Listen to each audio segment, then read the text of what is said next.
Sejam bem-vindos ao Empilhando o Mundo, seu canal de audiolivro. Hoje vamos ouvir um clássico. O livro é Fernão Capelo Gaivota, o clássico que mudou a vida de milhões de pessoas pelo mundo. Aproveita esse livro incrível.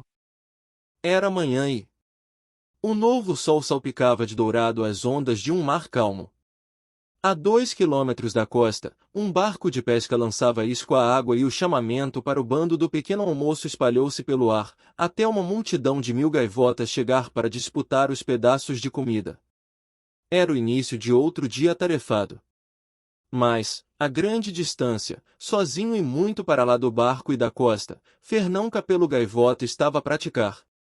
A 30 metros de altitude, no céu, ele baixou as patas com membranas, elevou o bico e esforçou-se para continuar a virar, com uma difícil e dolorosa torção das asas. A curva permitia-lhe voar mais devagar e, então, ele abrandou até o vento lhe tocar o rosto como um sussurro, até o oceano ficar imóvel debaixo dele. Semi-cerrou os olhos, numa concentração intensa, suspendeu a respiração, forçou mais 2 centímetros de curva. E então as suas penas agitaram-se, ele parou e caiu.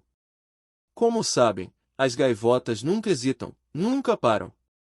Atrapalharem-se no ar é para elas uma vergonha e uma desonra. Mas Fernão Capelo Gaivota não era um pássaro normal. Sem se sentir envergonhado, estendeu as asas outra vez para aquela curva difícil que lhe fazia estremecer o corpo e desacelerou até parar novamente. A maioria das gaivotas não se dá ao trabalho de aprender mais do que os rudimentos do voo, como ir da costa até a comida e voltar. Para a maioria das gaivotas, o que interessa não é voar, mas sim comer. Para esta gaivota, porém, não era a comida que interessava, mas sim o voo. Mais do que qualquer outra coisa, Fernão Capelo Gaivota adorava voar. Acabou por descobrir que esta maneira de pensar não o tornava popular entre as outras aves. Até os próprios pais ficaram desapontados por Fernão passar dias inteiros sozinho, a fazer centenas de voos rasantes, a experimentar. Ele não sabia, por exemplo, por que é que, quando voava sobre a água a altitudes inferiores à metade do comprimento da sua asa, conseguia manter-se no ar mais tempo, com menos esforço. As planagens não terminavam com o habitual chapão de patas do mar, mas com um poisar longo e suave, com as patas bem apertadas contra o corpo. Quando ele começou a poisar na praia sem usar as patas, e depois a medir a passos o comprimento do seu voo na areia, os pais ficaram mesmo muito desapontados. Por quê, Fernão, por quê? Perguntou-lhe a mãe. Por que é que é tão difícil seres como o resto do bando, Fernão? Por que é que não deixas os voos a baixa altitude para os pelicanos e os albatrozes? Por que é que não comes? Filho, estás penas e ossos. Não me importo de estar penas e ossos, mãe. Eu só quero saber o que é que consigo e não consigo fazer no ar, só isso. Só quero saber. Presta atenção, Fernão, disse-lhe o pai, com amabilidade. O inverno não está longe. Haverá menos barcos e os peixes de superfície vão nadar a maior profundidade. Se tens de estudar, então estuda a comida e como a obter. Este assunto do voo é muito bonito, mas sabes que não podes comer um voo rasante. Não te esqueças de que a razão por que voas é para comer. Fernão Capelo Gaivota assentiu, obediente. Durante os dias seguintes tentou comportar-se como as outras gaivotas, ele tentou o mesmo, guinchando e lutando com o bando à volta dos cais e dos barcos de pesca, mergulhando sobre restos de peixe e de pão. Mas não conseguia que isso resultasse. É tudo inútil, pensou, largando deliberadamente aos pés de uma velha gaivota faminta, que o perseguia, uma anchova conquistada com dificuldade. Podia estar a usar todo este tempo para aprender a voar. Há tanto para aprender! Não demorou muito até Fernão Gaivota estar novamente sozinho, bem longe, no mar alto, com fome, feliz, a aprender. O tema era velocidade e numa semana de prática ele aprendeu mais sobre isso do que a mais rápida gaivota viva. A 300 metros de altitude, a bater as asas tão depressa quanto conseguia, ele impulsionou-se para um vertiginoso mergulho em direção às ondas e aprendeu por que é que as gaivotas não fazem mergulhos vertiginosos. Em apenas 6 segundos atingiu os 110 km por hora, a velocidade a que as asas se tornam instáveis quando sobem. Aconteceu vezes sem conta. Mesmo sendo tão cuidadoso e a trabalhar com o máximo da sua habilidade, perdia sempre o controle a alta velocidade. Subia até aos 300 metros. Primeiro acelerava a fundo em frente, depois dava impulso com as asas para mergulhar na vertical. Mas, em todas as tentativas, a asa esquerda bloqueava sempre numa batida e ele rolava violentamente sobre si próprio para a esquerda, bloqueava a asa direita na recuperação e, com um tremor, caía aos trambolhões numa espiral descontrolada para a direita. Ele não conseguia ser suficientemente cuidadoso com aquela batida de asa. Tentou 10 vezes, e em todas elas, assim que ultrapassava os 110 km por hora, acabava numa massa descontrolada de penas e estatelava-se na água. A solução, pensou finalmente, completamente encharcado, deve ser manter as asas imóveis a alta velocidade, batê-las até aos 80 e depois mantê-las imóveis. Tentou novamente a 600 metros de altitude, rodopiando no mergulho, com o bico esticado para baixo, as asas completamente abertas e estáveis assim que atingiu os 80 km por hora. Exigiu uma força tremenda, mas funcionou. Em 10 segundos ele tinha atingido, inconscientemente, os 140 km por hora. Fernão tinha estabelecido um recorde mundial de velocidade para gaivotas. Mas a vitória foi de pouca dura. No momento em que começou a tentar travar, no momento em que mudou o ângulo das asas, viu-se no mesmo desastre descontrolado e, a 140 km por hora, isso atingiu-o como dinamite. Fernão Gaivota explodiu no ar e esborrachou-se contra um mar que parecia uma parede de tijolo. Quando recuperou os sentidos já tinha escurecido e ele estava a flutuar à luz da lua, na superfície do oceano. As asas pareciam-lhe barras de chumbo esfarrapadas, mas o peso do falhanço pesava-lhe ainda mais sobre as costas. Desejou, em surdina, que o peso fosse suficiente para o arrastar suavemente para o fundo e pôr um fim a tudo aquilo. Ao afundar-se, soou uma estranha voz dentro dele. Não há nada a fazer. Sou uma gaivota. Estou limitado pela minha natureza. Se fosse suposto eu aprender tanto sobre o voo, teria mapas no lugar do cérebro. Se fosse suposto voar a grande velocidade, teria as asas curtas de um falcão e alimentar-me-ia de ratos, em vez de peixe. O meu pai tinha razão. Tenho de esquecer esta loucura. Tenho de voar para casa, para o bando, e contentar-me com o que sou, uma pobre gaivota limitada. A voz sumiu-se e Fernão concordou. O sítio onde uma gaivota deve estar à noite é em terra e jurou que, a partir daquele momento, seria uma gaivota normal. Isso deixaria toda a gente mais feliz. Elevou-se, exausto, da água escura e voou em direção à terra, grato por já ter aprendido que voar a baixa altitude poupava muito esforço. Mas não, pensou, basta de ser como era, vou esquecer tudo o que aprendi. Sou uma gaivota como qualquer outra gaivota e vou voar como tal. Por isso, subiu dolorosamente até aos 30 metros de altitude e bateu as asas com mais força, acelerando para a terra. Sentiu-se melhor por ter decidido ser apenas mais um membro do bando. Agora deixaria de estar preso à força que o impelia para aprender, não haveria mais desafios nem mais falhanços. E era bonito parar de pensar e voar simplesmente através da escuridão, em direção às luzes sobre a praia. Escuridão! A voz estranha soou alarmada. As gaivotas nunca voam na escuridão. Fernão não estava atento, não a ouvia. É bonito, pensou. A lua e as luzes a cintilar na água, emitindo pequenas centelhas através da noite, e tudo tão pacífico e sossegado. Desce. As gaivotas nunca voam na escuridão. Se fosse suposto voares na escuridão, terias os olhos de uma coruja. Terias mapas no lugar do cérebro. Terias as asas curtas do falcão. Ali, na noite, a 30 metros no ar, Fernão Capelo Gaivota pestanejou. A dor e as resoluções desapareceram. Asas curtas. As asas curtas de um falcão. É essa a resposta. Que parvo que tenho sido! Tudo que preciso é de uma pequena asa. Tudo que preciso é de encolher a maior parte das asas e de voar apenas com as pontas. Asas curtas.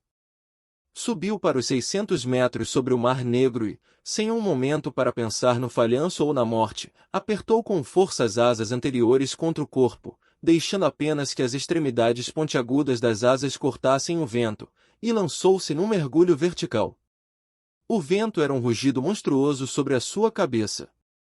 110 km por hora, 140, 190 e acelerar. O esforço das asas agora, a 225 km por hora, não era sequer tão intenso como tinha sido anteriormente a 110, e com apenas um ligeiro rodar das pontas das asas, ele escapou à queda e saiu disparado sobre as ondas, como uma bala cinzenta de canhão sob a lua. Fechou os olhos para se proteger do vento e rejubilou. 225 km por hora. E sob controlo. Se eu mergulhar a 1,5 km de altitude em vez de 300 metros, que velocidade será que? Os seus votos de momentos foram esquecidos, varridos por aquele vento rápido. E, ainda assim, não sentiu qualquer culpa por quebrar as promessas que fizera a si próprio. Tais promessas são apenas para gaivotas que aceitam o vulgar. Uma que tocou a excelência na aprendizagem não necessita desse tipo de promessas. Ao nascer do sol já Fernão Gaivota estava novamente a praticar. Vistos a 1,5 km de distância, os barcos de pesca eram pequenos pontos no azul calmo da água e o bando do pequeno almoço era uma nuvem de átomos de pó aos círculos. Estava vivo, com um ligeiro tremor de satisfação, orgulhoso por ter o medo controlado. Então, sem cerimônia, encolheu as asas anteriores, estendeu as curtas e angulosas pontas das asas e lançou-se direto ao mar. Na altura em que passou os 1.200 metros já tinha atingido a velocidade máxima e o vento era uma parede sólida de som contra a qual não conseguia ir mais depressa. Estava agora a voar à direito, a 345 km por hora. Engoliu em seco, sabendo que se abrisse as asas àquela velocidade seria reduzido a 1 milhão de pequenos farrapos de gaivota. Mas a velocidade era poder, e a velocidade era alegria, e a velocidade era beleza pura. Começou a desacelerar aos 300 metros, com as pontas das asas a tremer ruidosamente devido ao vento gigantesco. O barco e a multidão de gaivotas aproximavam-se e cresciam a uma velocidade meteórica, diretamente no seu caminho. Ele não conseguia parar. Ainda nem sequer sabia virar aquela velocidade. A colisão seria morte instantânea. Por isso, fechou os olhos. Aconteceu nessa manhã, logo após o nascer do sol, quando Fernão Capelo Gaivota passou disparado pelo meio do bando do pequeno almoço, a 340 km por hora, de olhos fechados, com um infernal rugido de vento e penas. A gaivota da sorte sorriu-lhe desta vez e ninguém morreu. Quando finalmente conseguiu elevar o bico em direção ao céu ainda seguia a uma perigosa velocidade de 260 km por hora. Quando conseguiu desacelerar até aos 30 e, finalmente, estender as asas outra vez, o barco parecia uma migalha no mar, a 1.200 metros lá embaixo. Os seus pensamentos eram triunfantes. Velocidade máxima. Uma gaivota a 340 km por hora. Era um progresso, o maior feito da história do bando e, naquele momento, abriu-se um novo mundo para Fernão Gaivota. A voar para sua zona solitária de treino, a dobrar as asas para um mergulho de 2.400 metros, decidiu que ia aprender a curvar.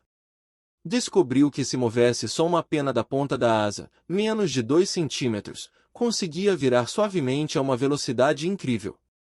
Antes de aprender isto, no entanto, percebeu que se movesse mais do que uma pena aquela velocidade rebolaria como uma bala de espingarda, e, assim, Fernão tinha sido a primeira gaivota do mundo a fazer acrobacias durante o voo. Nesse dia não perdeu nenhum tempo a conversar com outras gaivotas e continuou a voar para além do pôr do sol. Descobriu como fazer uma curva de 360 graus na vertical, a rodar lentamente na horizontal, a rodar sobre o próprio corpo, a fazer um parafuso invertido, de cabeça para baixo, a voar em meio círculo, e a dar voltas como um catavento. Quando Fernão Gaivota se juntou ao bando na praia, já era noite cerrada. Sentia tonturas e estava terrivelmente cansado. Mesmo assim, encantado, fez uma curva de 360 graus na vertical antes de aterrar e rodou sobre si próprio mesmo antes de tocar o solo. Quando souberem do progresso, pensou, vão ficar doidos de alegria. Agora temos muito mais por que viver. Em vez da labuta diária de ir aos barcos e voltar, temos uma razão para viver. Podemos erguer-nos da ignorância, podemos tornar-nos criaturas de excelência e de inteligência e de habilidade. Podemos ser livres. Podemos aprender a voar. Os anos vindouros adivinhavam-se brilhantes e cheios de promessas. As gaivotas estavam agrupadas em reunião de conselho quando ele aterrou e, aparentemente, já estavam assim há algum tempo. Estavam, na realidade, à espera. Fernão Capelo Gaivota. Venha ao centro. As palavras do ancião soaram num tom cerimonioso. Ser chamado ao centro significava ou uma grande vergonha ou uma grande honra. Ir ao centro por honra era a forma de nomear os principais líderes das gaivotas. É claro, pensou, o bando do pequeno almoço viu o progresso esta manhã. Mas eu não quero honras. Não tenho nenhum desejo de ser líder. Quero apenas partilhar aquilo que descobri, mostrar os horizontes que se abrem para todos nós. Avançou. Fernão Capelo Gaivota, disse o ancião, venha ao centro por vergonha, perante as tuas companheiras gaivotas. Sentiu que tinha sido atingido por uma tábua. Os joelhos fraquejaram, as penas curvaram-se e tinham rugido nos ouvidos. Chamado ao centro por vergonha? Impossível. O progresso. Eles não conseguem compreender. Estão errados, estão errados. Pela sua descuidada irresponsabilidade, entoou a voz solene, a violar a dignidade e a tradição da família das gaivotas. Ir ao centro por vergonha significava que seria expulso da sociedade das gaivotas, banido para uma vida solitária nos penhascos longínquos. Um dia, Fernão Capelo Gaivota, aprenderás que a irresponsabilidade não compensa. A vida é o desconhecido e o que não se pode conhecer. Só sabemos que vimos a este mundo para comer e para sobreviver o máximo de tempo que conseguirmos. Uma gaivota nunca responde ao bando do conselho, mas a voz de Fernão soou bem alto. Irresponsabilidade? Meus irmãos! Gritou. Quem é que é mais responsável do que uma gaivota que encontra e segue um propósito, um significado para a vida? Durante 1000 anos esgaravatamos atrás de cabeças de peixe, mas agora temos uma razão para viver, para aprender, para descobrir, para sermos livres. Deem-me uma oportunidade, deixem-me mostrar-lhes o que descobri. O bando bem podia ser de pedra. A irmandade está quebrada, entoaram as gaivotas em uníssono e, de comum acordo, taparam os ouvidos e viraram-lhe as costas. Fernão Gaivota passou o resto dos seus dias sozinho, mas voou muito para além dos penhascos longínquos. O seu único desgosto não era a solidão, mas sim o facto de as outras gaivotas se terem recusado a acreditar na glória do voo que as esperava, se terem recusado a abrir os olhos e a ver. Ele aprendia mais, a cada dia que passava. Aprendeu que um mergulho uniforme a alta velocidade podia levá-lo a encontrar o peixe raro e saboroso que nadava em cardume a 3 metros de profundidade. Nunca mais precisava de barcos de pesca e de pão velho para sobreviver. Aprendeu a dormir no ar, definindo à noite uma rota ao sabor do vento costeiro, voando 160 quilômetros desde o pôr do sol à aurora. Com o mesmo controle interior, voou através de nevoeiros densos, elevando-se acima deles até deslumbrantes céus limpos, enquanto qualquer outra gaivota ficava em terra, conhecendo apenas neblina e chuva. Aprendeu a cavalgar os ventos altos até terra, bem para o interior, para se alimentar de insetos delicados. Aquilo que ele tinha um dia desejado para o bando, conseguia agora para si próprio, sozinho. Aprendeu a voar, e não estava arrependido do preço que tinha tido de pagar. Fernão Gaivota descobriu que o tédio, o medo e a raiva são as razões por que a vida de uma gaivota é tão curta e, afastando-os do seu pensamento, ele viveu realmente uma bela vida. Elas apareceram uma noite e encontraram Fernão a deslizar calmamente, sozinho, pelo seu amado céu. As duas gaivotas que surgiram junto às suas asas brilhavam como estrelas e o brilho que emanavam era suave e afável no ar da noite. Mas o mais maravilhoso de tudo era a habilidade com que voavam, com as pontas das asas a moverem-se a 2 meros centímetros das suas. Sem uma palavra, Fernão colocou-as à prova com um teste que nenhuma gaivota passaria. Torceu as asas e desacelerou para menos de 2 quilômetros por hora, quase parado. As duas aves resplandecentes abrandaram com ele, suavemente, mantendo a posição. Sabiam voar devagar. Dobrou as asas, rolou e atirou-se num mergulho a 305 quilômetros por hora. Elas desceram com ele, mantendo a formação perfeita. Por fim, usou a velocidade para rolar lentamente sobre si próprio na vertical. Elas rolaram com ele, sorridentes. Voltou a planar e manteve-se quieto durante algum tempo antes de falar. Muito bem, disse. Quem são vocês? Nós somos do teu bando, Fernão. Somos tuas irmãs. As palavras eram fortes e calmas. Estamos aqui para te levar para mais alto, para te levar para casa. Não tenho nenhuma casa. Não tenho nenhum bando. Sou um banido. Sobrevoamos agora o pico da grande montanha de vento. Daqui a uma 30 de metros já não consigo elevar mais este corpo. Claro que consegues, Fernão. Por que tu aprendeste? Terminou uma aprendizagem e chegou à altura de começar outra. Tal como acontecerá durante toda a sua vida, o conhecimento iluminou naquele momento a mente de Fernão Gaivota. Elas tinham razão. Ele podia voar mais alto e era a altura de ir para casa. Lançou um último olhar para aquele céu, para a magnífica terra prateada onde tinha aprendido tanto. Estou pronto, disse finalmente. E Fernão Capelo Gaivota elevou-se com as suas gaivotas brilhantes até desaparecer num perfeito céu escuro. Segunda parte. Então isto é o céu. Pensou, e teve de sorrir de si próprio. Não era nada respeitoso analisar o céu no preciso momento em que lá chegava a voar. Conforme se afastava da terra, acima das nuvens e numa formação apertada com as duas gaivotas brilhantes, verificou que o seu próprio corpo estava a tornar-se tão brilhante como o delas. É verdade que estava ali o jovem Fernão Gaivota, que sempre tinha vivido atrás dos seus olhos dourados, mas a forma exterior tinha mudado. Sentia que tinha um corpo de gaivota, só que voava muito melhor do que o seu velho corpo alguma vez tinha voado. Incrível como, com metade do esforço, pensou, consigo obter o dobro da velocidade e o dobro da eficiência dos meus melhores dias na Terra. As suas penas reluziam, brancas como neve, e as asas estavam macias e perfeitas, como folhas de prata polida. Encantado, começou a aprender mais sobre elas, a imprimir poder àquelas novas asas. A 400 km por hora sentiu que estava quase a atingir a sua máxima velocidade de voo.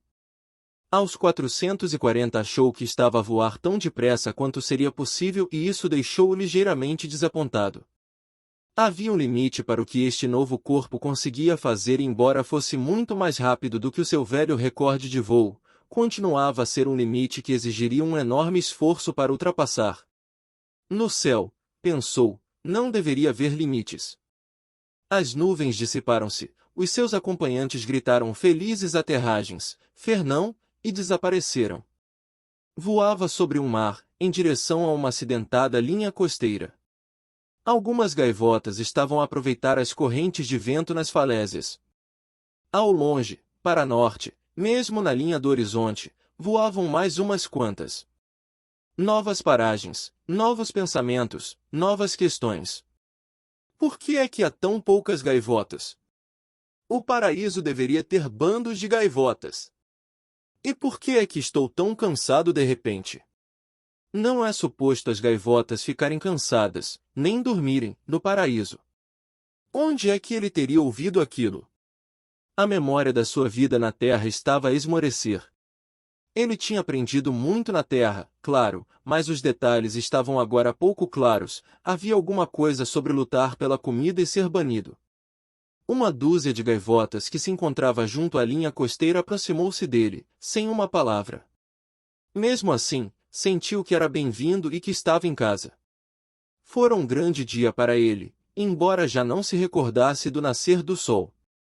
Virou para a terra, em direção à praia, batendo as asas de forma a parar a 2 centímetros do chão e depois cair suavemente na areia. As outras gaivotas também aterraram, mas nenhuma delas bateu sequer uma pena.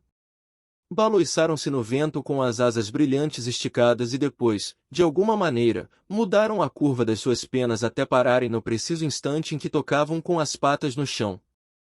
Era um controlo lindo, mas Fernão estava simplesmente demasiado cansado para tentar. Adormeceu ali na praia, sem ter sido dita uma única palavra. Nos dias que se seguiram, Fernão percebeu que havia tanto para aprender sobre o voo naquele lugar como tinha havido na sua vida anterior. Mas com uma diferença. Aqui eram as gaivotas que pensavam como ele pensava. Para cada uma delas, a coisa mais importante era atingir a perfeição naquilo que mais gostavam de fazer, ou seja, voar. Eram aves magníficas, todas elas, e passavam todas as horas do dia a praticar o voo e a testar a aeronáutica avançada. Durante muito tempo, Fernão esqueceu-se do mundo de onde tinha vindo, daquele lugar onde o bando vivia com os olhos firmemente fechados perante a alegria de voar, onde as asas eram usadas como um meio para encontrar e lutar pela comida. Mas, naquele momento, por um breve instante, ele lembrou-se. Recordou-se de tudo durante uma manhã em que estava a descansar na praia com o instrutor, após uma sessão de voos.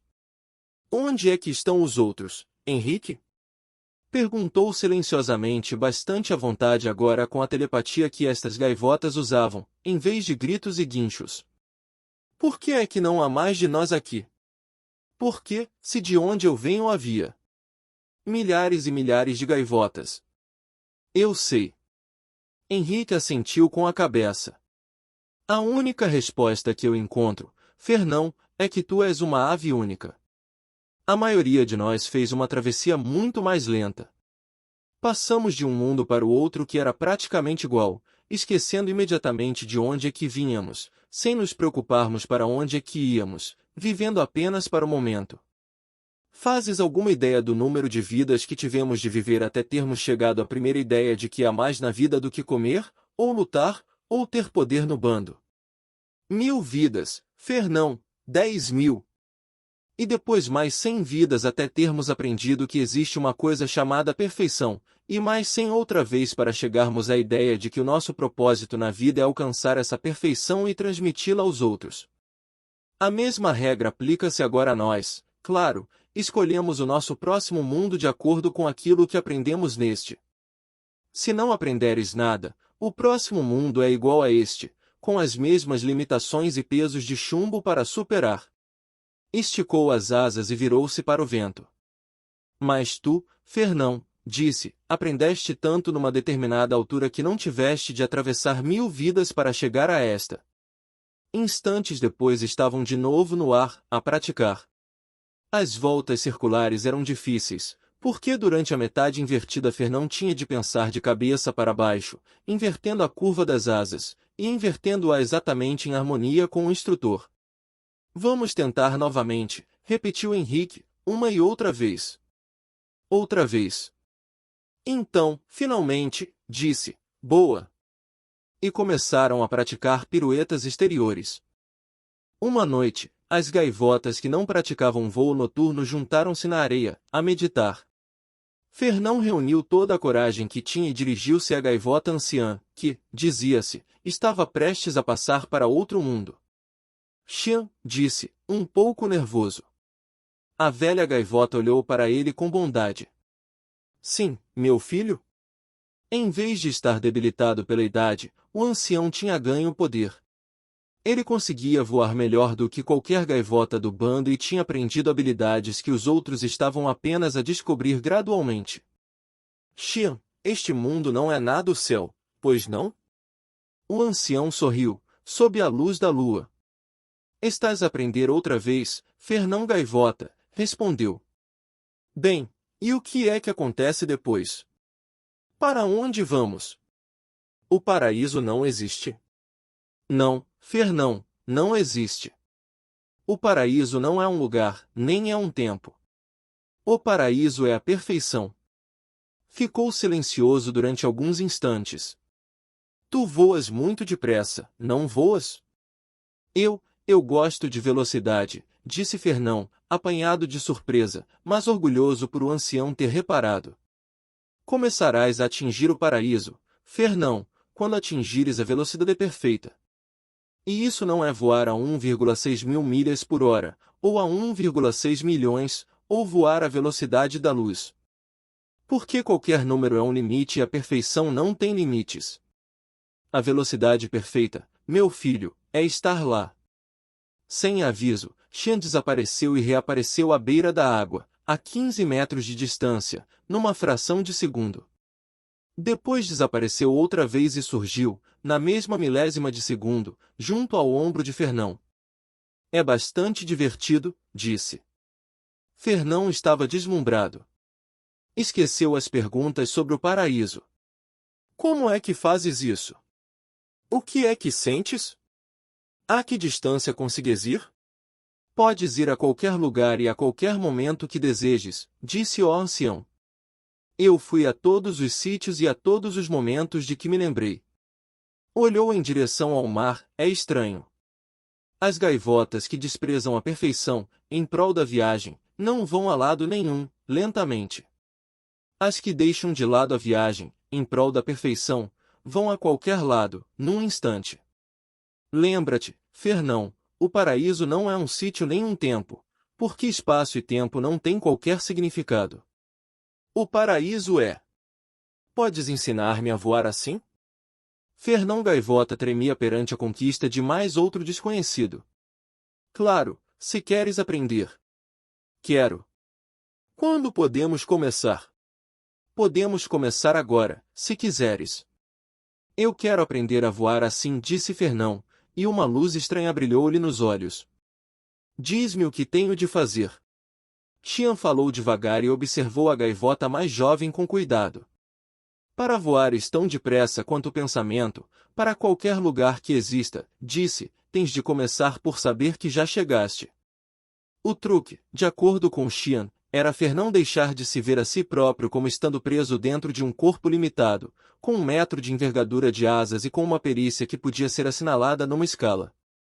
O truque era tomar consciência de que a sua verdadeira natureza vivia, tão perfeita como um número por escrever, em todo o lado, em simultâneo, através do espaço e do tempo.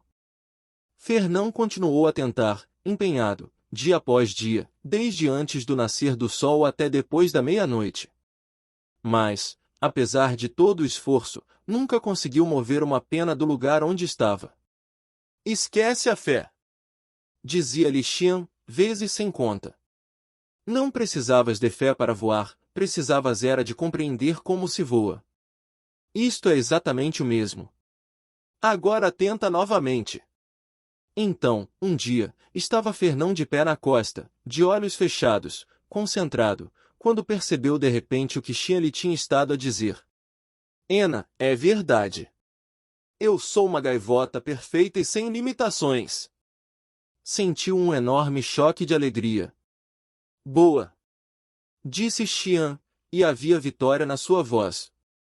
Fernão abriu os olhos. Estava sozinho com o ancião numa costa totalmente diferente, com árvores à beira-mar e 2 sóis amarelos a girar sobre a sua cabeça. Finalmente percebeste a ideia, disse Xian, mas o teu controle precisa de ser trabalhado. Fernão estava atordoado. Onde é que estamos? Nada impressionado com o estranho cenário envolvente, o ancião desprezou a pergunta. Estamos em algum planeta, obviamente, com um céu verde e uma dupla estrela como o Sol. Fernão guinchou de satisfação, o seu primeiro som desde que tinha deixado a Terra. Funciona! Bem, claro que funciona, Fernão, disse Xian. Funciona sempre quando se sabe o que se está a fazer. Agora, sobre o teu controlo. Quando regressaram, já estava escuro.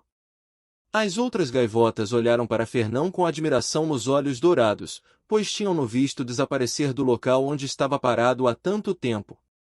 Ele aguentou as felicitações durante menos de 1 minuto. Eu sou o novato aqui. Estou só a começar.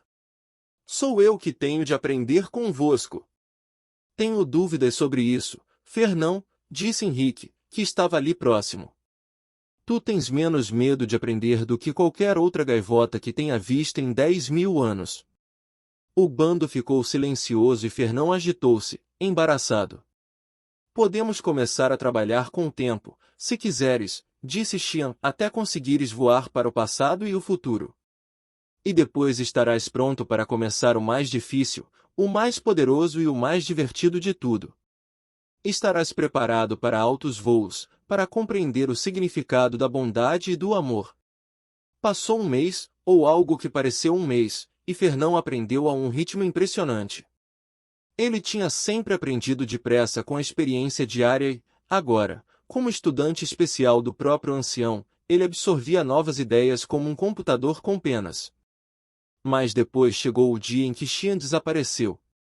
Estivera a falar calmamente com todos, a recomendar que nunca parassem de aprender, de praticar e de se esforçar para compreender melhor o perfeito e invisível princípio de toda a vida. Então, enquanto falava, as suas penas foram se tornando cada vez mais brilhantes, até se tornar, por fim, tão brilhante que nenhuma gaivota conseguia olhar para ele. Fernão, disse, e foram essas as suas últimas palavras, continua a trabalhar no amor. Quando conseguiram ver novamente, Xian tinha desaparecido. Com o passar dos dias, Fernão deu por si a pensar várias vezes na terra, de onde viera. Se lá ele tivesse sabido apenas 1/10, apenas 1/100 do que sabia agora, a vida teria tido muito mais significado. Ficou parado na areia a pensar se haveria lá alguma gaivota que estivesse a lutar para superar os seus limites, para ver o voo como algo mais do que uma forma de viajar para encontrar uma migalha de pão num barco a remos. Talvez até tivesse havido alguma condenada a ser banida por dizer a sua verdade à frente do bando. E quanto mais Fernão treinava as suas lições de bondade, e quanto mais ele trabalhava para conhecer a natureza do amor, mais ele desejava voltar à terra. Pois, apesar do seu passado solitário, Fernão Gaivota tinha nascido para ser instrutor e a sua forma de demonstrar amor era oferecer alguma da verdade que tinha descoberto a alguma gaivota que pedisse apenas uma oportunidade para ver a verdade por si própria. Henrique, agora adepto do voo à velocidade do pensamento e ocupado a ajudar os outros a aprender, tinha dúvidas. Fernão, já foste banido uma vez. Por que é que achas que alguma das gaivotas do teu velho tempo te prestaria atenção agora? Conheces o provérbio, e é verdadeiro, vê mais longe a gaivota que voa mais alto. As gaivotas de onde vens estão com as patas no chão, a guinchar e a lutar entre si. Estão a 1.600 quilômetros do paraíso, e dizes que lhes queres mostrar o céu a partir dali. Fernão, elas não conseguem ver as pontas das próprias asas. Fica aqui. Ajuda as boas gaivotas aqui, as que estão suficientemente alto para ver aquilo que tens para lhes dizer. Ficou calado durante um momento e depois disse, e se Xian tivesse voltado para os seus velhos mundos? Onde é que estarias hoje? O último ponto era o fundamental e Henrique tinha razão. Vê mais longe a gaivota que voa mais alto. Fernão ficou e trabalhou com as novas aves que chegavam, que eram todas muito brilhantes e rápidas a aprender. Mas o antigo sentimento voltou e ele não conseguia parar de pensar que talvez houvesse 1 ou 2 gaivotas na terra que também conseguissem aprender. Já saberia muito mais coisas por esta altura se Xian tivesse ido ter com ele no dia em que se tornou banido. Henrique, tenho de regressar, disse finalmente. Os teus estudantes estão a progredir bem. Eles podem ajudar-te a acompanhar os recém-chegados. Henrique suspirou, mas não argumentou. Acho que vou ter saudades tuas, Fernão, foi tudo quanto disse. Henrique, por favor! Exclamou Fernão de forma reprovadora. Não sejas tonto! O que é que estamos a tentar praticar todos os dias? Se a nossa amizade depende de coisas como o tempo e o espaço, então quando finalmente os ultrapassarmos, destruímos a nossa irmandade. Ultrapassado o espaço, tudo o que temos é o aqui. Ultrapassado o tempo, tudo o que temos é o agora. E entre aqui e agora não achas que conseguimos encontrar-nos uma ou duas vezes? Henrique Gaivota acabou por sorrir. És um pássaro maluco, disse gentilmente. Se há alguém que consegue ensinar uma gaivota no chão a ver a 1.600 quilômetros, é Fernão Capelo Gaivota. Olhou para a areia. Adeus, Fernão, meu amigo. Adeus, Henrique. Vamos voltar a encontrar-nos. E, dito isto, Fernão formou no pensamento uma imagem de outros tempos, do grande bando de gaivotas na costa, e soube, com a vontade que advinha da prática, que não era ossos e penas, mas sim uma ideia perfeita de liberdade de voo, sem quaisquer limites. Francisco Coutinho Gaivota ainda era muito jovem, mas já sabia que nenhum pássaro fora alguma vez tão duramente tratado por um bando, ou com tanta injustiça. Não me importo com o que dizem, pensou corajosamente, e a sua visão toldou-se enquanto voava em direção aos penhascos longínquos. Há muito mais no voo do que dar as asas de um lado para o outro. Mosquito faz isso. Um pequeno voo à volta do ancião, só por brincadeira, e acabo banido. Eles estão cegos? Não conseguem ver? Não conseguem pensar na glória de aprendermos realmente a voar. Não me interessa aquilo que eles pensam. Vou mostrar-lhes o que é voar. Serei um verdadeiro banido, se é isso que eles querem. E vou fazer com que se arrependam. A voz vinha de dentro da sua própria cabeça e apesar de ser muito meiga, ele assustou-se tanto que se atrapalhou e tropeçou no ar. Não sejas duro com eles, Francisco Gaivota. Ao banirem-te, as outras gaivotas só se magoaram a si próprias e um dia perceberão isso, e um dia conseguirão ver o que tu vês. A 2 centímetros da sua asa estava a voar a gaivota branca mais brilhante do mundo, a deslizar sem esforço, sem mexer uma pena, aquela que era quase a velocidade máxima de Francisco. O que é que se passa? Estou louco? Estou morto? O que é isto? A voz continuou com o seu pensamento, baixa e calma, exigindo uma resposta. Francisco Gaivota, tu queres voar? Sim. Eu quero voar. Francisco Coutinho Gaivota, queres tanto voar que consegues perdoar o bando e aprender, e depois um dia voltar para junto dele, para o ajudar a perceber. Não era possível mentir a esta magnífica criatura, por mais orgulhoso ou magoado que Francisco Gaivota estivesse. Quero, disse suavemente. Então, Francisco, disse-lhe a criatura brilhante e a voz era muito bondosa. Vamos começar com o nível voo. Terceira parte.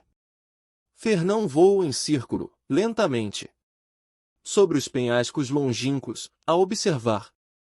Este rude jovem Francisco Gaivota era quase um estudante de voo perfeito. Era forte e rápido no ar, mas muito mais importante do que isso, tinha uma vontade inflamada de voar. Apareceu de repente, uma mancha cinzenta desfocada a sair de um mergulho, a exibir 240 km por hora a passagem pelo instrutor. Tentou abruptamente uma manobra vertical de 16 pontos, contando-os em voz alta. 8, 9, 10. Eu quero uma boa paragem como a tua. 12, mas bolas eu não consigo. 13, estes últimos 3 pontos, 100. 14, ai. A atrapalhação no último momento era o que mais irritava e enfurecia Francisco enquanto caía. Tombou para trás, resvalou, atirou-se com força para uma rotação invertida e recuperou por fim, ofegante, uns 30 metros abaixo do nível do instrutor. Estás a perder o tempo comigo, Fernão. Sou demasiado burro. Sou demasiado estúpido. Tento e volto a tentar, mas nunca consigo. Fernão Gaivota olhou para ele e assentiu. Nunca vais mesmo conseguir enquanto fizeres aquela subida com tanta brusquidão. Francisco, perdeste 60 km/h no arranque. Tens de ser suave. Firme, mas suave, lembras-te? Desceu ao nível da jovem gaivota. Vamos tentar de novo, em formação. E presta atenção à subida. O arranque é suave e fácil. 3 meses depois, Fernão já tinha mais 6 alunos, todos banidos, mas curiosos em relação a esta estranha nova ideia de voar apenas pelo prazer de voar. No entanto, era-lhes mais fácil treinar as habilidades do que perceber a razão que se escondia por trás. Cada um de nós é, na realidade, uma ideia da grande gaivota, uma ideia ilimitada de liberdade, explicava Fernão durante os fins de tarde na praia, e o voo de precisão é um passo em direção à nossa verdadeira natureza. Temos de deixar de lado tudo que nos limita. Daí todo este treino de alta velocidade e baixa velocidade e acrobacias aéreas. E os seus estudantes acabavam por adormecer, exaustos do dia de voo. Gostavam do treino porque era rápido e excitante e lhes saciava a fome de aprendizagem, que crescia com cada lição. Mas nenhum deles, nem sequer Francisco Coutinho Gaivota, acreditava que o voo de ideias pudesse ser tão real como o voo de vento e de penas. Todo o vosso corpo, da ponta de uma asa à ponta da outra asa, dizia outras vezes Fernão, não é mais do que o vosso pensamento, numa forma que conseguem ver. Quebrem as amarras do vosso pensamento e as amarras do vosso corpo também se quebrarão. Mas, independentemente da forma como ele o explicava, soava sempre a uma agradável ficção e eles precisavam era de dormir. Só um mês mais tarde é que Fernão disse que estava na altura de regressar ao bando. Não estamos prontos, disse João Calvino Gaivota. Não somos bem-vindos. Somos banidos. Não podemos forçar-nos a ir para onde não nos desejam, pois não? Somos livres para irmos onde desejamos e para sermos o que somos, respondeu Fernão, começando a voar para leste, em direção ao território do bando. Uma onda de angústia percorreu os alunos, porque a lei do bando diz que um banido nunca deve regressar. Em 10.000 anos, a lei nunca tinha sido quebrada. A lei dizia para ficarem, Fernão dizia para irem, e por esta altura já ele estava a mais de 1 quilômetro de distância. Se esperassem muito mais, ele chegaria sozinho a um bando hostil. Bem, não temos de obedecer à lei se não fazemos parte do bando, não é? Disse Francisco, com pouca confiança. Além disso, se houver uma luta, seremos muito mais úteis lá do que aqui. E assim voaram as 8 gaivotas, vindas de oeste naquela manhã, em formação de duplo diamante, com as pontas das asas quase sobrepostas. Aproximaram-se da praia do Conselho do Bando, a 215 km/h, com Fernão na liderança, Francisco suavemente à sua direita e João Calvino a esforçar-se corajosamente à sua esquerda.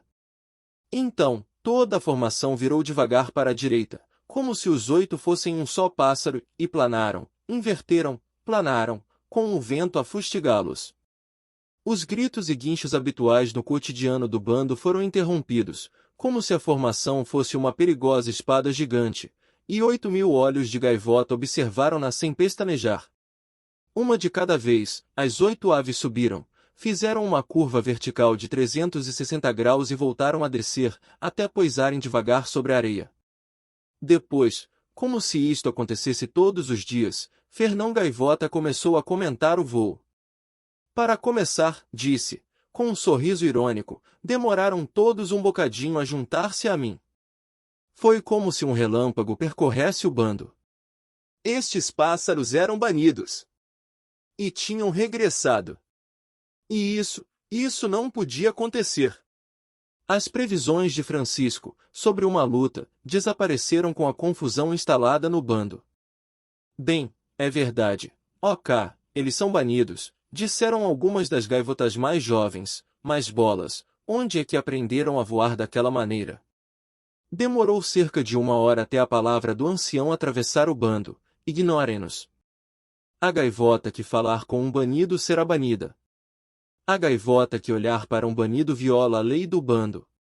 Costas de penas cinzentas viraram-se para Fernão a partir desse momento, mas ele não pareceu reparar. Continuou com o treino mesmo sobre a praia do Conselho e, pela primeira vez, pressionou os alunos até ao limite das suas capacidades. Martinho Gaivota! Gritou, através do céu. Dizes que conheces o voo lento. Não sabes nada até o provares. Voa! Foi assim que o sossegado Martinho Guilherme Gaivota, assustado por ter sido apanhado debaixo de fogo, se surpreendeu a si próprio e se tornou um especialista em baixas velocidades. Conseguia curvar as penas para se elevar com a mais leve das brisas e voar da areia às nuvens e regressar, sem ter de dar uma única vez as asas. Também Rolando Gaivota aproveitou o vento das grandes montanhas para subir aos 7.300 metros. Regressou roxo, do ar frio, espantado e feliz, determinado a subir ainda mais alto no dia seguinte. Francisco Gaivota, que adorava acrobacias aéreas como ninguém, conseguiu fazer a sua rotação vertical de 16 pontos e no dia seguinte, ainda se excedeu com uma pirueta tripla. As penas a irradiarem luz branca, em direção à praia onde era observado por mais do que um olho furtivo. Fernão estava sempre ao lado dos alunos, a demonstrar, a fazer sugestões, a pressionar, a conduzir. Voava com eles durante a noite, através das nuvens e das tempestades, só pelo prazer, enquanto o bando se encolhia miseravelmente no solo. Quando os voos terminavam, os alunos relaxavam na areia e, com o tempo, começaram a prestar mais atenção ao que Fernão dizia. Ele tinha umas ideias malucas que não conseguiam entender, mas também tinha algumas boas, que eles compreendiam. Gradualmente, durante a noite, formava-se outro círculo em torno do círculo de alunos, um círculo de gaivotas curiosas que ouviam no escuro durante horas, sem quererem ver nem serem vistas pelos outros, desaparecendo antes do dia começar. Foi um mês após o regresso que a primeira gaivota do bando atravessou a linha e perguntou se podia aprender a voar. Ao fazê-lo, Teseu Souza Gaivota tornou-se um pássaro condenado, rotulado de banido, e o 8º aluno de Fernão. Na noite seguinte, saiu do bando Virgílio Gaivota, a cambalear pela areia e a arrastar a asa esquerda, até cair aos pés de Fernão. Ajuda-me, pediu, muito baixinho, a falar como um moribundo. Voar é a coisa que mais desejo no mundo. Então vem, disse Fernão. Eleva-te comigo do solo e começamos. Não percebeste?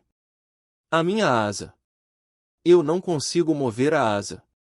Virgílio Gaivota, és livre para seres tu próprio, para seres o teu verdadeiro eu, aqui e agora, e nada te pode impedir. É a lei da grande gaivota, a lei que é. Queres dizer que eu consigo voar? Quero dizer que és livre.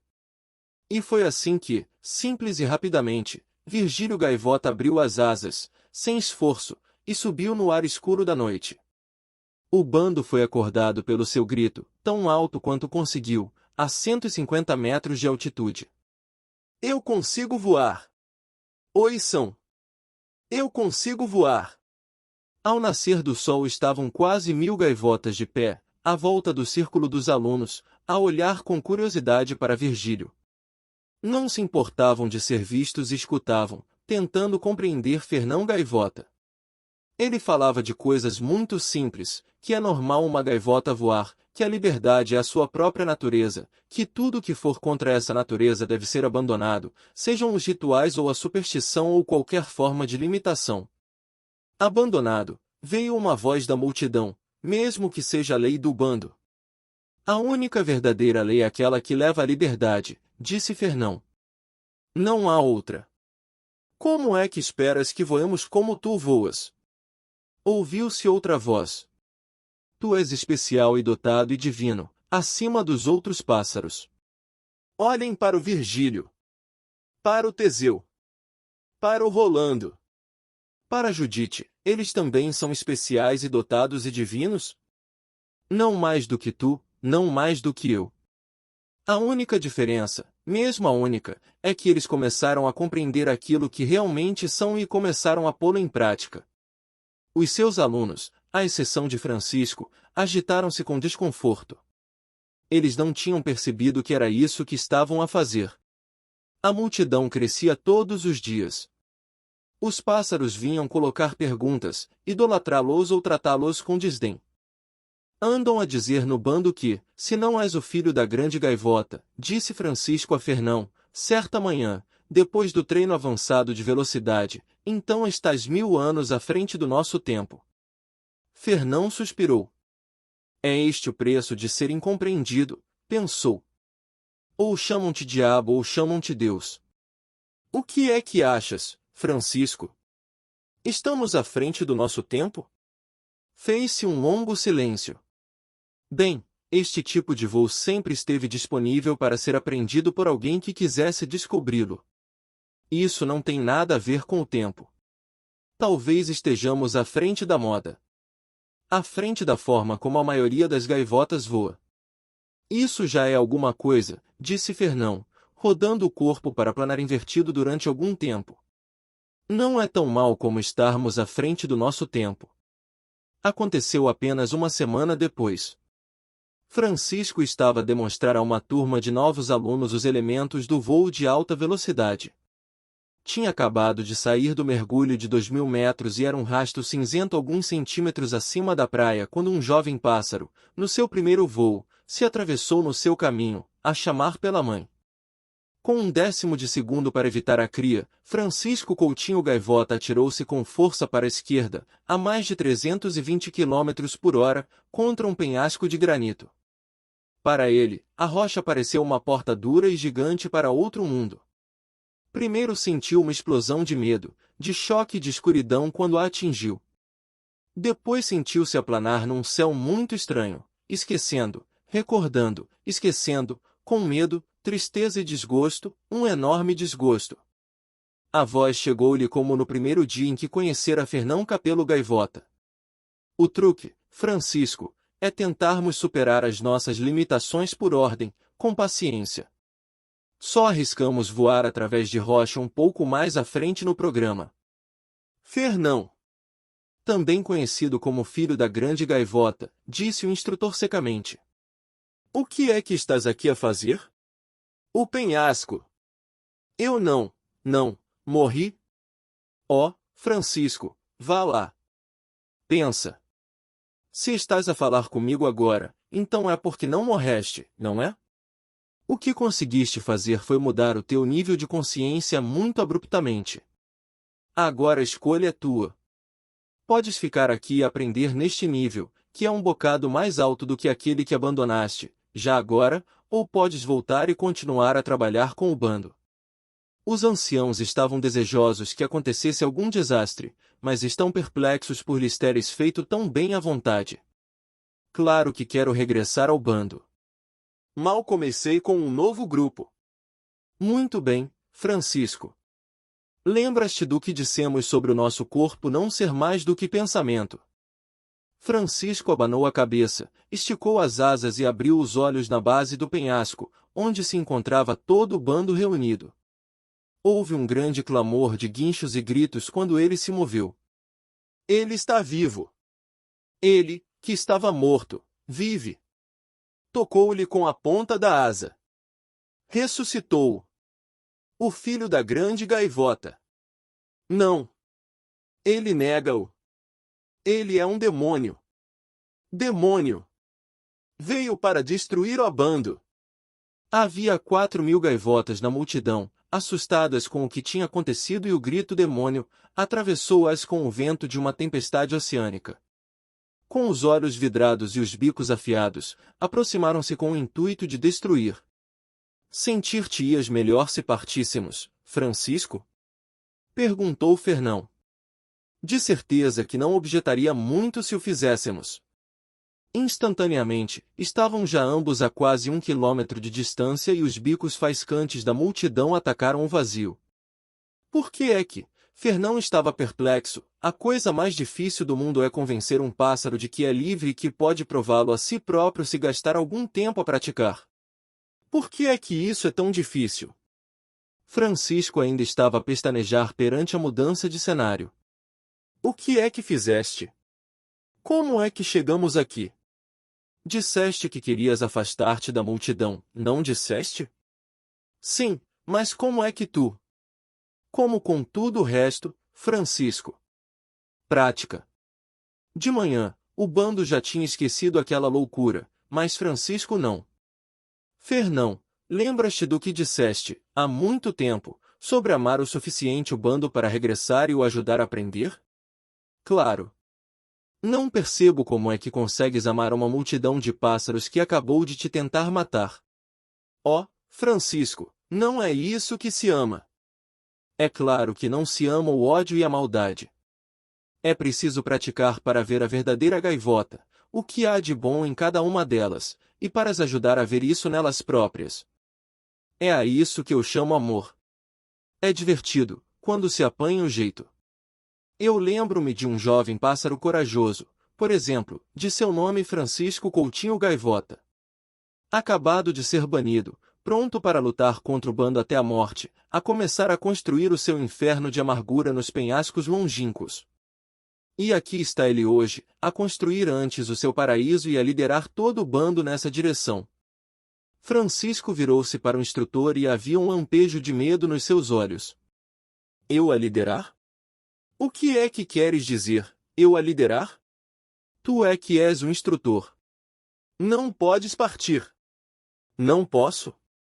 Não achas que podem existir outros bandos e outros Franciscos que precisem mais de um instrutor do que este, que está a caminho da luz? Eu? Fernão, eu sou só uma simples gaivota e tu és o filho único da grande gaivota, suponho. Fernão suspirou e olhou para o mar. Já não precisas de mim. Precisas de continuar a procurar-te, cada dia um pouco mais, a procurar o verdadeiro, o ilimitado Francisco Gaivota. Ele é que é o teu instrutor. Precisas de o compreender e de o treinar. Um instante depois, o corpo de Fernão balançava no ar, cintilante, e começou a ficar transparente. Não os deixes espalhar rumores mais sobre mim, ou transformar-me num deus. Está bem, Francisco? Eu sou uma gaivota. Eu gosto de voar, talvez. Fernão. Pobre Francisco. Não acredites naquilo que os teus olhos te dizem. Tudo que eles mostram é limitação. Olha com teu conhecimento, descobre aquilo que já sabes e verás a forma de voar. O brilho acabou. Fernão Gaivota tinha desaparecido. Após algum tempo, Francisco Gaivota arrastou-se até ao céu e enfrentou um novo grupo de alunos, ansiosos pela sua primeira aula. Para começar, disse profundamente, tem de compreender que uma gaivota é uma ideia ilimitada de liberdade, uma imagem da grande gaivota, e o vosso corpo, da ponta de uma asa até a outra, não é mais do que o vosso pensamento. As jovens gaivotas entreolharam-se interrogativamente. Epá, pensaram, isto não parece uma regra para as piruetas. Francisco suspirou e recomeçou. Muito bem, disse, olhando-as de forma crítica. Vamos começar com o nível voo. E, ao dizer isto, percebeu de imediato que o seu amigo não tinha sido, realmente, mais divino do que ele próprio era. Não há limites, Fernão, pensou. Então, muito bem, não falta muito para o dia em que vou aparecer na tua praia vindo do nada e te vou ensinar uma ou duas coisas sobre voar. E, embora tentasse mostrar-se apropriadamente severo com os alunos, Francisco Gaivota viu-os a todos como eles realmente eram, durante um momento, e não só gostou, mas amou o que viu. Sem limites, Fernão, pensou, e sorriu. A sua corrida para aprender tinha começado. Quarta parte. Durante alguns anos. Depois de Fernão Gaivota ter desaparecido das praias do bando, tornou-se no mais estranho grupo de pássaros que já alguma vez viveu na Terra. Muitos deles tinham realmente começado a compreender a mensagem que ele tinha trazido e era tão habitual ver uma jovem gaivota voar de barriga para cima e a praticar curvas verticais de 360 graus, como era normal ver uma gaivota velha, indisponível para abrir os olhos para a glória do voo, a voar à direita em direção aos barcos de pesca, à espera de uma refeição de pão ensopado. Francisco Coutinho Gaivota e os outros alunos de Fernão espalharam os ensinamentos de liberdade e de voo do instrutor através de longas viagens missionárias até todos os bandos da costa. Havia acontecimentos incríveis nesses dias. Os alunos de Francisco e os alunos dos seus alunos voavam com precisão e com um tipo de alegria que nunca tinha sido vista. Aqui e ali havia pássaros individuais que, com a prática, faziam acrobacias ainda melhor do que se Francisco os treinasse, algumas vezes, até melhor do que se fosse o próprio Fernão a fazê-las. A curva de aprendizagem de uma gaivota muito motivada excede qualquer gráfico e, de vez em quando, havia alunos que ultrapassavam os limites tão perfeitamente que desapareciam da face da terra, demasiado limitada para os conter, tal como tinha acontecido com Fernão. Foi uma era dourada, durante algum tempo. Multidões de gaivotas aproximavam-se de Francisco para tocar aquele que tinha tocado Fernão Gaivota, um pássaro que agora consideravam divino.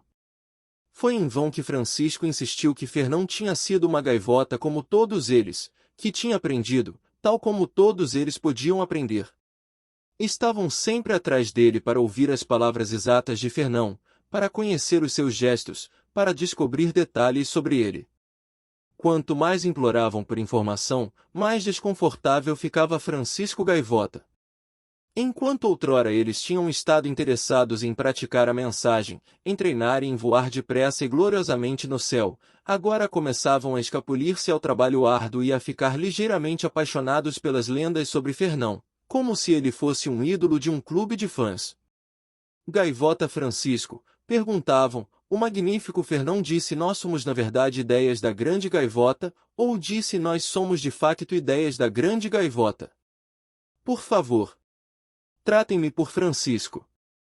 Só Francisco Gaivota, respondia horrorizado por usarem com ele um termo de reverência. E que diferença é que faz qual foi a palavra que ele usou? Ambas estão corretas, nós somos ideias da grande gaivota.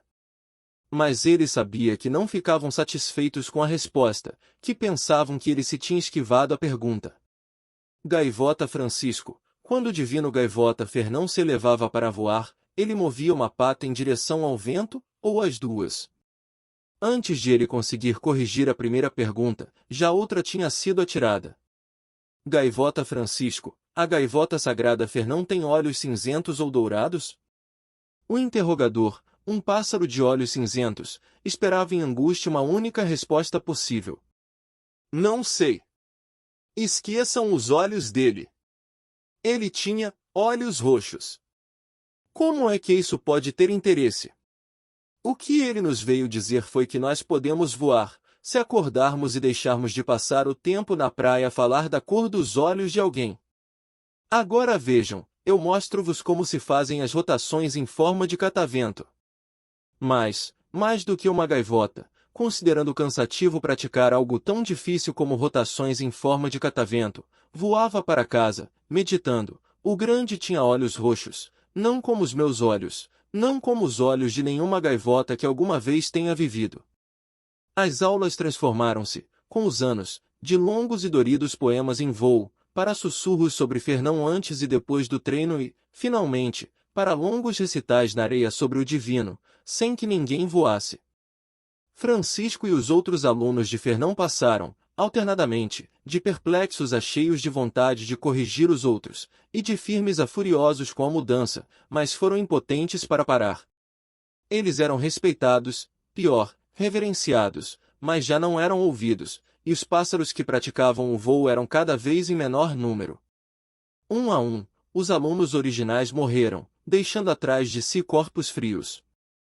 O bando, tomando posse dos corpos, realizou grandes cerimônias chorosas, enterrando-os sob enormes pirâmides de seixos, cada seixo colocado no local após um longo discurso de lamentação de um pássaro, solene como a morte. As pirâmides tornaram-se altares. Para as gaivotas que queriam atingir a unicidade, tornou-se um ritual deixar um seixo e um discurso triste sobre a pirâmide. Ninguém sabia o que era a unicidade, mas era uma coisa tão séria e profunda que uma gaivota não podia perguntar o que era sem ser considerada idiota. Então, toda a gente sabe o que é unicidade e quanto mais bonito for o seixo deixado no túmulo da gaivota Martinho, maiores são as hipóteses de atingir. Francisco foi o último a morrer. Aconteceu durante uma longa e solitária sessão do mais puro e mais belo voo que alguma vez tinha feito. O seu corpo desapareceu a meio de uma rotação vertical, algo que ele tinha praticado desde o momento em que tinha conhecido Fernão Gaivota, e quando desapareceu não estava a colocar seixos ou a meditar sobre a unicidade. Estava perdido na perfeição do seu próprio voo. Quando Francisco não apareceu na praia, na semana seguinte, quando desapareceu sem deixar um recado, o bando sentiu uma breve consternação. Mas depois os pássaros reuniram-se e pensaram, e decidiram sobre o que devia ter acontecido. Foi anunciado que a gaivota Francisco tinha sido vista, rodeada pelos outros 7 primeiros alunos, naquela que passaria a chamar-se Rocha da Unicidade, e que depois as nuvens se tinham afastado e que a própria grande gaivota Fernão Capelo Gaivota, coberta de plumas reais e conchas douradas, com uma coroa de seixos preciosos na cabeça, a apontar simbolicamente para o céu, o mar, o vento e a terra, o tinha chamado para a praia da Unicidade, e que Francisco tinha acendido magicamente, rodeado de raios sagrados, e as nuvens se tinham fechado outra vez sobre a cena, com um coro de gaivotas a cantar. E, assim, o monte de seixos na rocha da Unicidade, em sagrada memória de Gaivota Francisco, tornou-se o maior monte de seixos em qualquer costa, em toda a terra. Foram construídos outros montes por toda a parte, como réplica, e todas as terças-feiras, à tarde, o bando aproximava-se dos seixos para escutar os milagres de Fernão Capelo Gaivota e dos seus dotados divinos alunos. Nunca mais ninguém voou mais do que o estritamente necessário e, quando era preciso, eram criados estranhos costumes. Como forma de símbolo de estatuto, os pássaros mais influentes começaram a transportar ramos de árvore nos bicos. Quanto maiores e mais pesados fossem os ramos, mais atenção a gaivota ganhava no bando. Quanto maior era o ramo, mais avançada era considerada a sua capacidade de voo. Alguns elementos da sociedade das gaivotas repararam que, ao transportarem ramos enormes e irregulares consigo, as gaivotas tornavam-se perigosas durante o voo. O símbolo dos ensinamentos de Fernão tornou-se então um seixo suave. E, mais tarde, qualquer rocha antiga. Era o pior símbolo possível para um pássaro que tinha vindo ensinar o prazer de voar, mas ninguém pareceu reparar. Pelo menos, ninguém que fosse importante no bando. Às terças-feiras, era suspenso todo o voo e uma multidão apática reunia-se para ouvir o recital do oficial aluno do bando. Em apenas alguns anos, as récitas estratificaram-se e tornaram-se dogmas de granito. Ó Fernão Gaivota, grande gaivota única, tem de piedade de nós que somos inferiores a pulgas do mar. Durante horas, sem parar, arrastava-se a terça-feira. Era uma marca de excelência para o oficial conseguir proferir os sons tão rapidamente que não fosse sequer possível reconhecer as palavras. Alguns pássaros insolentes sussurravam que o som não significava mesmo nada, ainda que se conseguisse perceber que havia de facto uma ou duas palavras no meio daquilo. Imagens de Fernão, debicadas em arenito e com conchas roxas no lugar dos olhos, apareceram ao longo de toda a costa, em todas as pirâmides e réplicas de pirâmides, centrais de uma adoração ainda mais pesada do que as rochas que a simbolizavam. Em menos de 200 anos, quase todos os elementos dos ensinamentos de Fernão deixaram de existir na prática diária, simplesmente por serem sagrados e para além das aspirações das comuns gaivotas, inferiores a pulgas do mar. Com o tempo, os rituais e as cerimônias em nome de Fernão Gaivota tornaram-se obsessivos.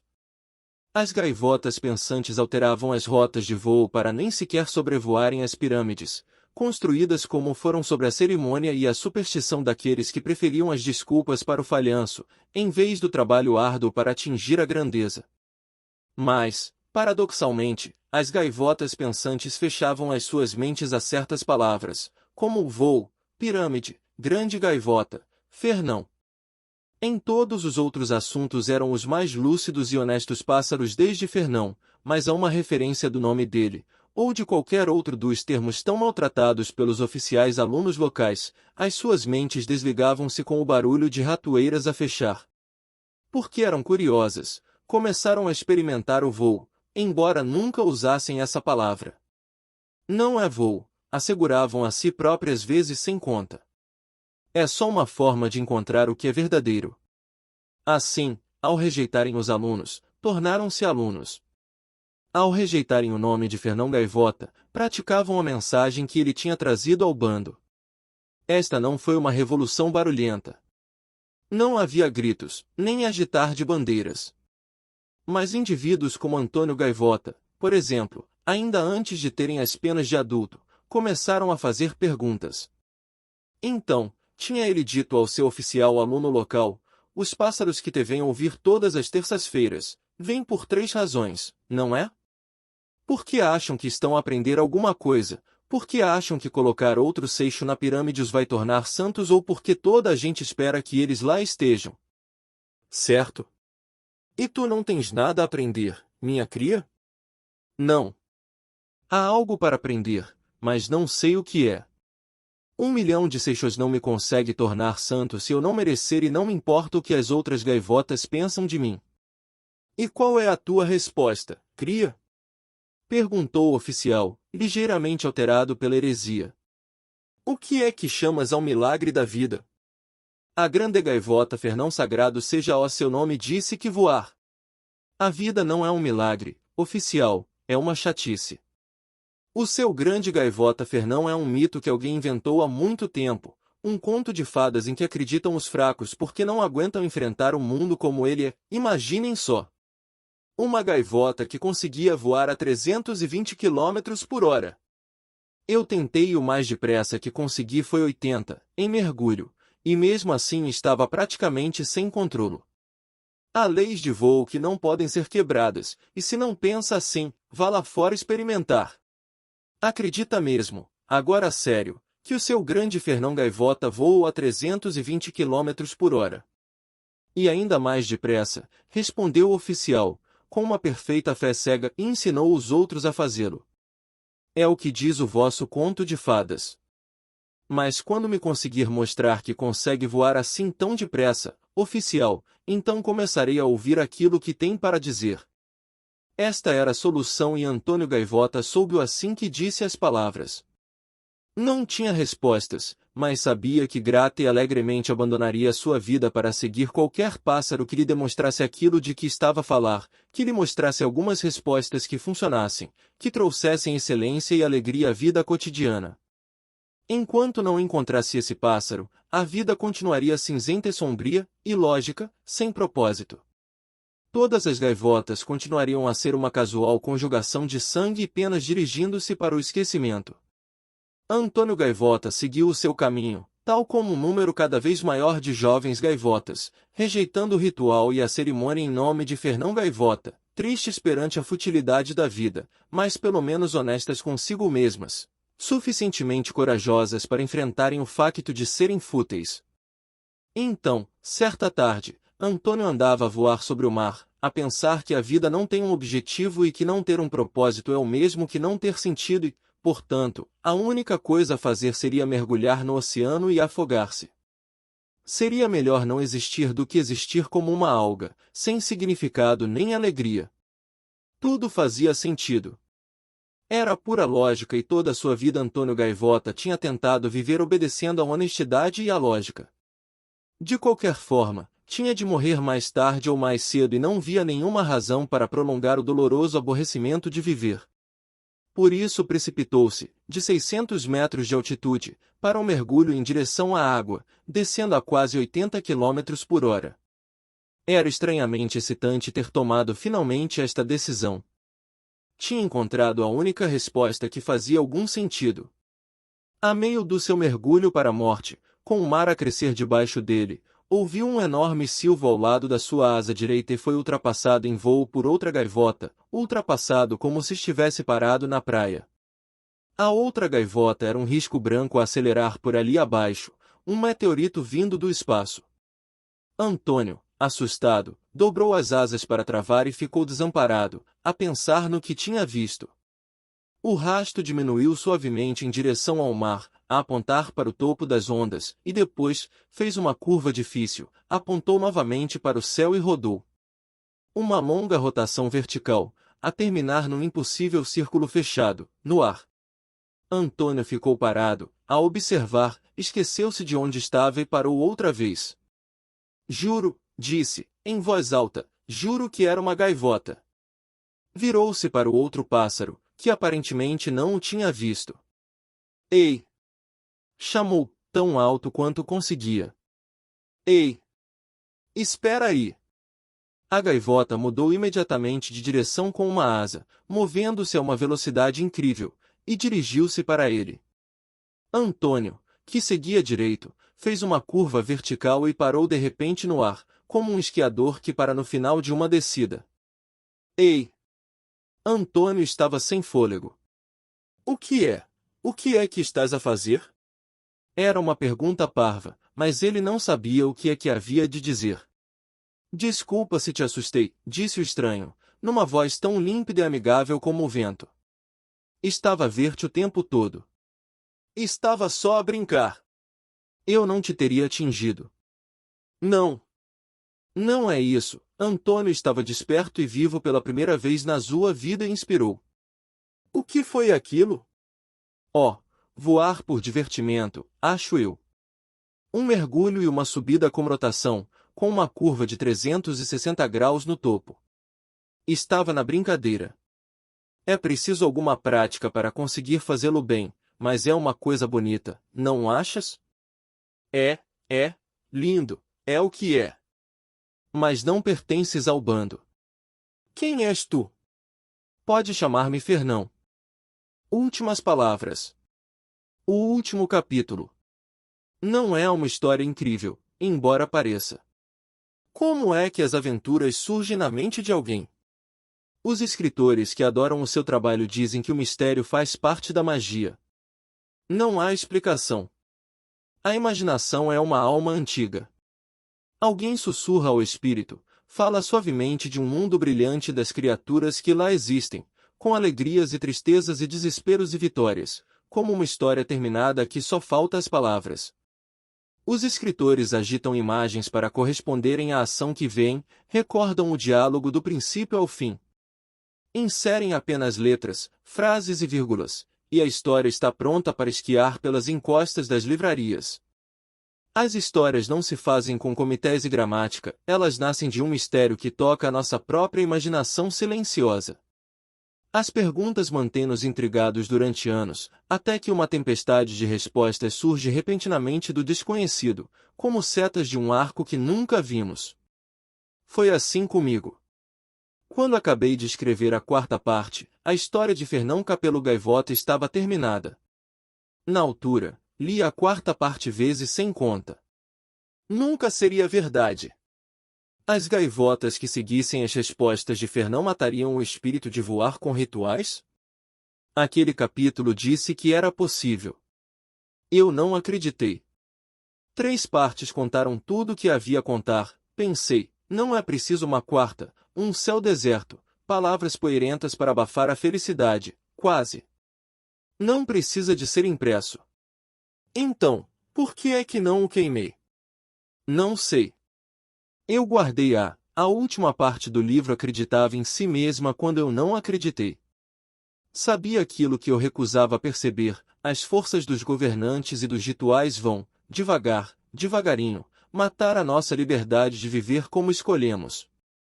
Todo aquele tempo passado, metade de um século, esquecido. Sabrina encontrou a história há pouco tempo, rasgada e esbatida, esmagada sob papéis inúteis. Lembras-te disto? Lembro-me do quê? Disse eu. Não. Li alguns parágrafos. Oh, lembro-me, mais ou menos. Isto era. Leu, um sorriso para o velho manuscrito que ela tinha encontrado é que a tinha tocado. As letras da máquina de escrever estavam esbatidas. A linguagem era um eco da minha, pensei, de há muito tempo, uma impressão do que eu era. Não era a minha escrita, era a escrita dele, do miúdo de então. O manuscrito terminou e encheu-me com o seu aviso e a sua esperança. Eu sabia o que estava a fazer, disse ele. No teu século XXI, cercado de autoridade e de rituais, está tudo pronto para estrangular a liberdade. Não vês? Estão a planear tornar o teu mundo seguro, não livre. Ele viveu a sua história e tentou uma última vez. O meu tempo acabou. O teu não. Pensei novamente na sua voz, na voz daquele miúdo do último capítulo. Estamos nós, as gaivotas, a olhar para o fim da liberdade no nosso mundo? A quarta parte, publicada finalmente onde pertence, diz que talvez não. Foi escrita quando ninguém conhecia o futuro. Agora conhecemos. Richard Bach. Primavera de 2013. Obrigado por ouvir mais um audiolivro conosco. Até o próximo, que coisas boas possam acontecer em sua vida. Abraços.